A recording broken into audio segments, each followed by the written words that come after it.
Buen día, Ariel, ¿cómo estás? Tanto tiempo, hace rato no conversamos, así Exactamente, que hace un mucho gusto, tiempo, un gusto hace volver a mucho tiempo. hablar. Gracias por tu tiempo, Gerardo, muy amable, gracias por estos Ahora, minutos. ustedes por la comunicación. Primero, introducción. ¿Qué está generando Vaca Muerta? ¿Qué está generando el fenómeno del litio? Bueno, en cuanto a lo que le interesa a la gente, vamos a las cuestiones que le interesa a la gente, Sí, que tienen que ver no tanto con anuncios de inversión, ni proyecciones y demás. Podemos hablar también de eso, que van a ser noticia, van a ser una realidad dentro de relativamente muy poco tiempo, pero más allá de eso, hoy en día vamos a ver que el fenómeno dinámico de estas inversiones tiene por lo menos tres tiempos o tres velocidades.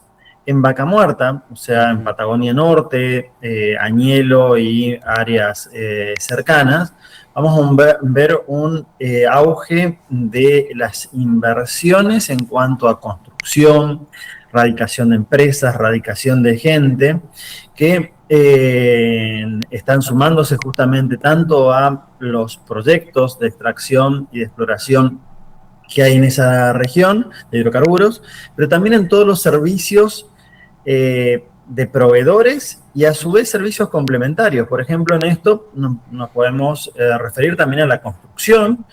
Hoy hay, justo estos días, creo que el fin de semana fue noticia, en algunos de los medios lo vi, que Neuquén se están construyendo actualmente 130 edificios al mismo tiempo. Hay 130 construcciones en ejecución en este momento, para dar una idea de cuánto mueve esto. Esto tal vez en Buenos Aires lo puedan ver como algo pequeño o algo sí importante, pero que no les asombre tanto en las provincias como la nuestra y demás, vamos a entender de que esto tiene una dimensión enorme, no solamente por el anuncio de cantidad de personas o de cantidad de inmuebles, sino el empleo que esto genera.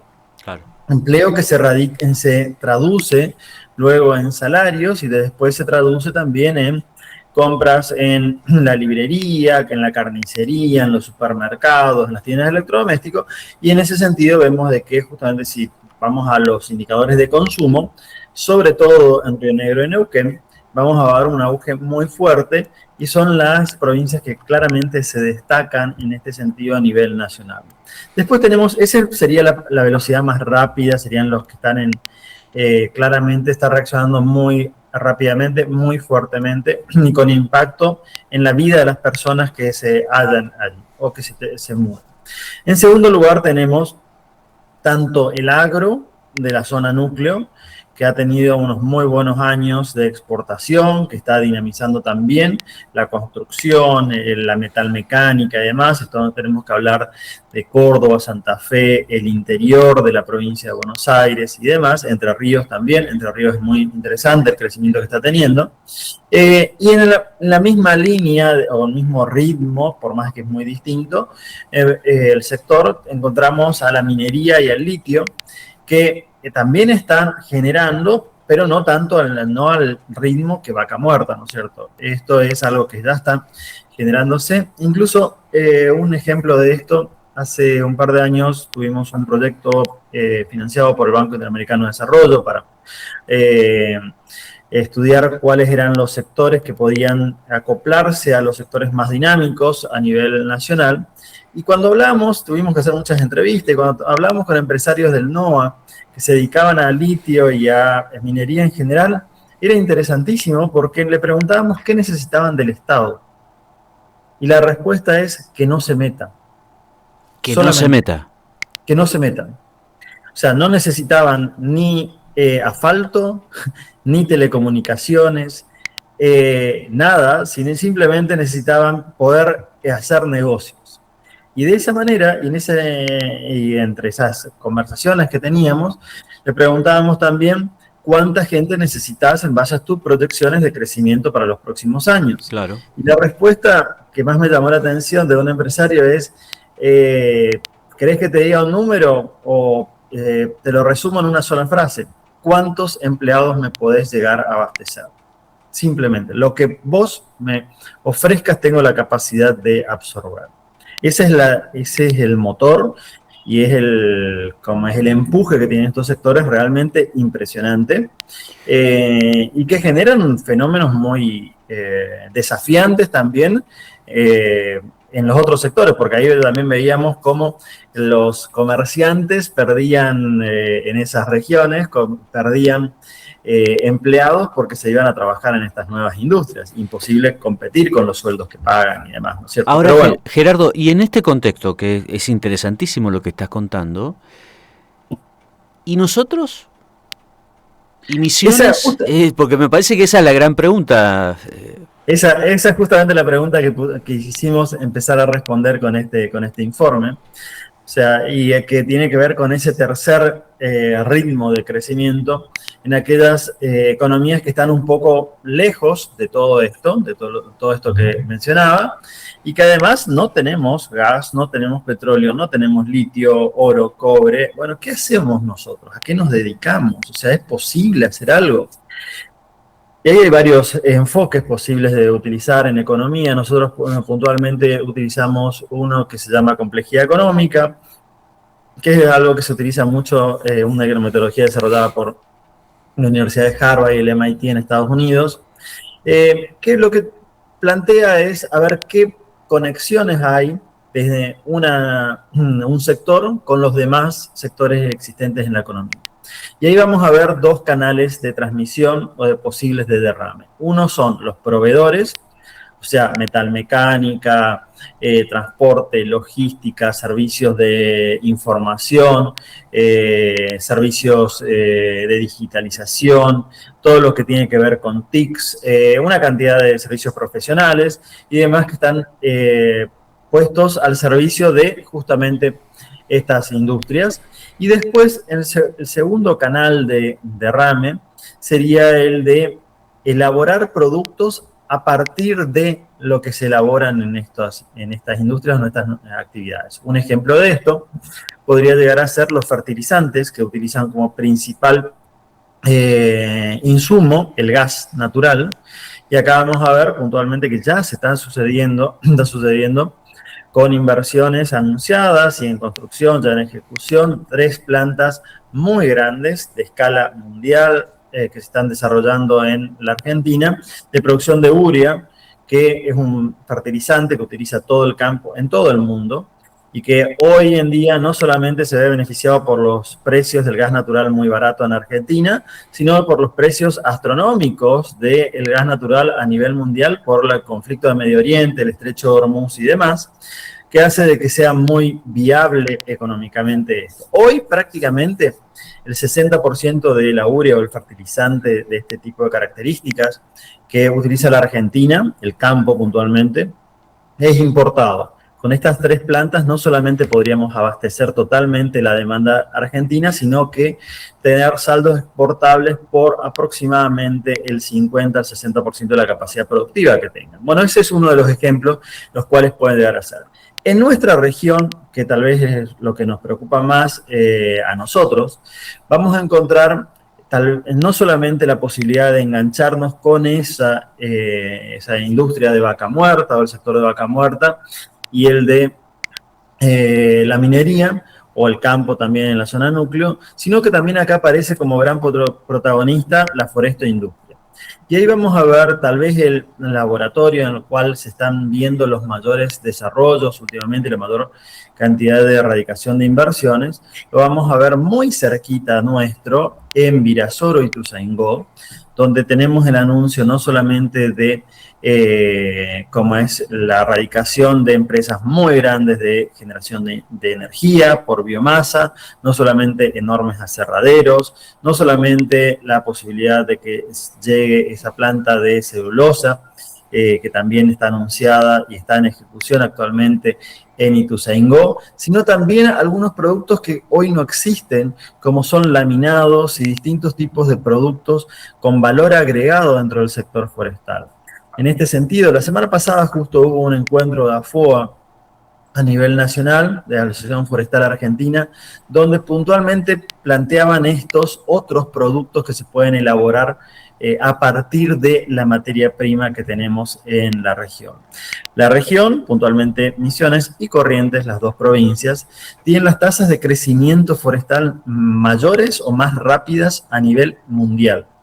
O sea, lo que acá tarda en crecer un árbol en 7 a 10 años, 14 como máximo, en otros lugares tarda 70 años en crecer, con igual densidad de madera. O sea, no es una madera de menor calidad, sino justamente con igual calidad. Bueno, esa enorme ventaja comparativa que tenemos que transformarla en ventajas competitivas, diríamos los economistas. Tenemos que transformarlos en productos innovadores, desarrollando justamente y adaptando esta producción a esa demanda mundial que hoy existe. Perdón el reduccionismo, pero entiendo, corregime por favor si no es así. Nuestra vaca muerta pasa por la forestoindustria. Tenemos varias, para mí tenemos muchas vacas muertas potenciales. Una es la forestoindustria. Esa es la primera. Esa es la primera, esa es la que ya está funcionando y que tenemos que aprovecharla, o sea, ya existe. Otra que existe en la región y hoy está en debate, no fijo posición con respecto a esto, pero claramente está en debate y es un potencial muy grande que tenemos, que es el de la energía hidroeléctrica. Acá justamente este año empezó un debate muy interesante a nivel regional, provincial, acerca de si Corpus sí, Corpus no, pero también hay otros proyectos como Garaví. Tenemos la enorme cantidad de recursos hídricos que tenemos, que pueden llegar a ser desde micro represas hasta estas mega represas, pero tenemos un enorme potencial en energía y sabemos el poder transformador que tienen estas obras, que es importantísimo. Bueno, ahí tenemos otro ejemplo. Y después tenemos una enorme cantidad también que podemos llegar a desarrollar, e incluso sin desarrollar nuevas industrias, vinculándonos con estas. Por ejemplo, en este sentido, todo lo que es metalmecánica para el agro y para la forestoindustria. Tenemos ejemplos en la provincia de Misiones, donde la mecanización de la cosecha del té y de la yerba se logró y se innovó, se generaron productos muy interesantes y que hoy se exportan al resto del mundo, desde la región, desde nuestras provincias. Esto con también la elaboración la elaboración de calderas y distintos sistemas de secado para la forestoindustria, o incluso también algunos otros productos derivados de la madera que también son interesantes. Entonces, el potencial que tenemos es enorme. La pregunta es, por lo tanto, no es si tenemos futuro o no, porque claramente tenemos muchas posibilidades, tenemos mucho potencial. La pregunta es cómo llegamos a aprovecharlo y cómo lo convertimos en realidad. Tal vez esa es la pregunta que debemos hacernos, ya que evidentemente el modelo en el cual sustituiríamos importaciones con productores mundiales, como pueden llegar a ser típicamente el caso de textiles o calzado, no sea el más apropiado para esta Argentina, que tiene unas reglas de juegos distintas a las que estábamos acostumbrados en los últimos 20 años y con una inserción internacional muy grande. De hecho, nosotros cuando hacíamos hace un par de años los talleres productivos que hicimos en todo el país, en el caso de Posadas se hicieron acá los talleres de forestoindustria, puntualmente el debate era mercado interno o mercado internacional. ¿Y ahora? ¿Cómo? ¿Y ahora? Ese era el debate que había. Y nosotros ya en ese momento mencionábamos que la economía argentina era una de las más cerradas del mundo. Por lo tanto, la única posibilidad que había, no importa quién ganara las elecciones en esa oportunidad, estábamos hablando de esto del 2022, por allá, ya hace varios años, ya, ahora que digo la fecha, pasó muchísimo tiempo. Sin importar quién ganara las elecciones, la única salida a ese estancamiento que teníamos era a partir de la apertura comercial y mirando los mercados internacionales. Hoy tenemos un acuerdo firmado entre el Mercosur y la Unión Europea que nos da acceso a un mercado de 500 millones de habitantes. También tenemos un acuerdo de inversiones y comercio entre Argentina y Estados Unidos. Y están en negociaciones también acuerdos con la India, con Canadá y con otros países. Esto nos da un mercado realmente enorme, posibilidades enormes, pero evidentemente estas posibilidades hay que aprovecharlas y hay que tomar las decisiones para facilitar justamente esta reconversión y esta adaptación a estas nuevas reglas de juego y a estas nuevas oportunidades que son enormes. Y en este contexto, la última pregunta, y lo relaciono con algo más coyuntural que tiene que ver con el dólar. Declaraciones del vocero presidencial la semana pasada encendieron todas las alarmas. Dijo, no nos sorprende un dólar a 1800. ¿Cómo ves eso, Gerardo? No puedo hablar sobre las declaraciones del vocero, o sea, estos son opiniones, entiendo que personales de él, pero más allá de eso, acá para dar un marco de referencia a esta cuestión. Actualmente tenemos un régimen de flotación del dólar, flotación sucia, se dice, porque hay bandas de intervención. El gobierno nacional desde principio de año ha fijado 2 bandas, una superior y una inferior, dentro de las cuales puede llegar a fluctuar el dólar. O sea, que el dólar no está fijo, sino de que fluctúa día a día. Esas bandas hoy son en la banda inferior de 700 pesos, 700, casi 800 pesos, y la banda superior está aproximadamente en 1.700, 1.800 pesos hoy. Entonces, técnicamente, el dólar puede fluctuar dentro de esa banda sin que el gobierno intervenga, ya que el gobierno se comprometió en no intervenir en el mercado cambiario dentro de esas bandas. Y esas bandas se van ampliando 1% por mes. O sea que la banda superior, que es la que sobre la que estaríamos hablando, no solamente hoy ya contempla esos valores, sino que también puede llegar a ir subiendo, o va a ir subiendo mes a mes de acá en adelante. Por otro lado, tenemos que recordar de que el tipo de cambio en octubre del 2023, esto me gusta recordarlo porque muchos nos olvidamos de esto, en octubre del 2023 el tipo de cambio libre, o sea el blue, que era el único que podíamos comprar libremente en esa época, estaba en 1.500 pesos, el mismo valor que está hoy. O sea, hace 3 años que el dólar está, como es, muy estable. Hay algunos días que sube un poquito, baja un poquito, pero está bastante estable. Entonces, dentro de ese marco, es posible pensar de que en algún momento ese dólar comience a acompañar la tendencia mensual de la inflación. Ni siquiera digo toda la tendencia, pero que empieza a moverse en línea con la inflación, porque normalmente esto es lo que normalmente sucedería. En los últimos años no sucedió por una serie de cambios estructurales que hubo en la economía argentina, pero entonces es posible pensar, no digo este mes, no digo esta semana, no puedo precisarlo a esto, pero es posible pensar de que en algún momento comience a moverse el dólar. ¿Eso significa de que es algo para preocuparnos? Para nada, por el hecho de que, como menciono, hace 3 años el dólar está prácticamente en los mismos valores. Obviamente en la Argentina el dólar se mueve un 3% y la gente sale corriendo y se pone muy nerviosa además porque tenemos 70 años de historia de preocuparnos por el tipo de cambio, entonces es difícil sacarnos esta idea de la cabeza, pero me parece que este análisis un poquito más de más largo plazo, de mayor cantidad de periodos, de años, nos da una idea de qué tan grave o qué tan importante puede llegar a ser. La última, te veía en el lanzamiento de la Escuela de Dirigentes de La Libertad Avanza. ¿Qué tal esa experiencia? Porque no te tenía en ese rol partidario. ¿Cómo va eso? No es un rol partidario, es un rol de capacitador. En fuimos... Pero es interesante, digo. La Escuela de Formación Dirigente me parece un desafío interesante. Sí, sin duda, me parece interesante poder conversar. Nosotros siempre, desde Fundación Mediterránea y personalmente también, esto lo hago en forma personal, no como representante de Fundación Mediterránea,